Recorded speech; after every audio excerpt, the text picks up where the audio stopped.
अशोक वाटिका की वो संध्या जब सूर्य अस्त होने को था और चंपक वो अशोक के वृक्षों की छाया माता सीता को ढक रही थी।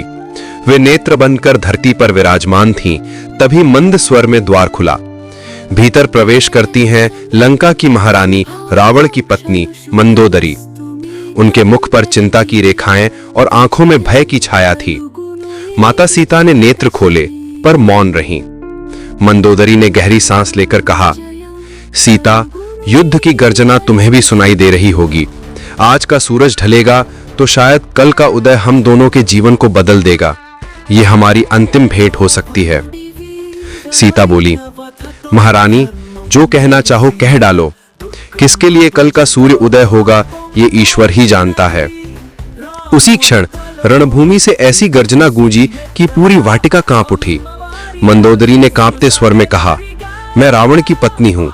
सुख दुख के कितने ही क्षण उसके साथ बिताए हैं, पर आज स्वीकार करती हूं उसने अन्याय किया। बल से तुम्हें यहां लाया, बल से प्रेम पाना चाहा, परंतु सच्चा प्रेम बल से नहीं त्याग से मिलता है। माता सीता ने दृढ़ स्वर में कहा, यह युद्ध केवल मेरे लिए नहीं है, यह धर्म और अधर्म का संग्राम है। यह समस्त नारी जाति के सम्मान का युद्ध है। मंदोदरी की आंखें भर आईं। उन्होंने कहा, मुझे भय है, यदि रावण हार गया तो मैं विधवा हो जाऊंगी, और यदि वह जीत गया तो तुम कभी मुक्त ना हो सकोगी। दोनों ही स्थितियों में स्त्री सुखी नहीं रहेगी।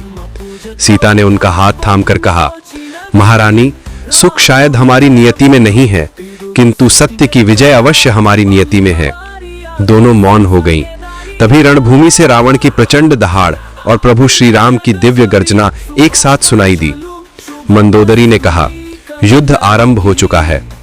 सीता ने आकाश की ओर देखते हुए कहा, अब अंत का आरंभ हो चुका है। शंख, नगाड़े, बाणों की टंकार और योद्धाओं की पुकार से पूरी लंका थर्रा उठी।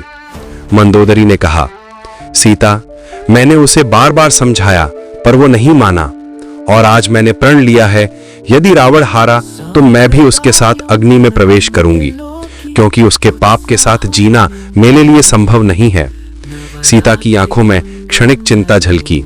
उन्होंने कहा, महारानी, यह युद्ध तुम्हारा नहीं है। तुम्हारा हृदय पवित्र है और यही तुम्हारा सबसे बड़ा सत्य है। धर्म तुम्हारे त्याग को व्यर्थ नहीं जाने देगा। मंदोदरी ने आंसुओं में डूबकर कहा, पर सीता, मैं उसकी पत्नी हूं, उसके अपराध का बोझ भी मेरा ही है। उसी समय रणभूमि से मेघनाद की गर्जना सुनाई दी।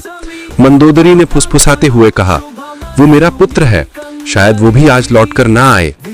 सीता ने कोमल स्वर में कहा, एक मां का हृदय कभी रणभूमि नहीं होता। तुम्हारा प्रेम ही तुम्हारी सच्ची विजय है। अचानक आकाश में बिजली सी गिरी। किसी विशाल रथ के टूटने की गूंज थी। मंदोदरी कांप उठी।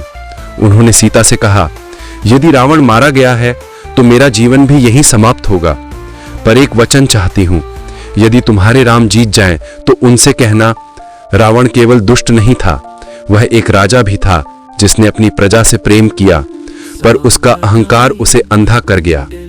सीता ने गंभीर स्वर में कहा, महारानी, मैं वचन देती हूं, तुम्हारी ये बात प्रभु श्री राम तक अवश्य पहुंचाऊंगी।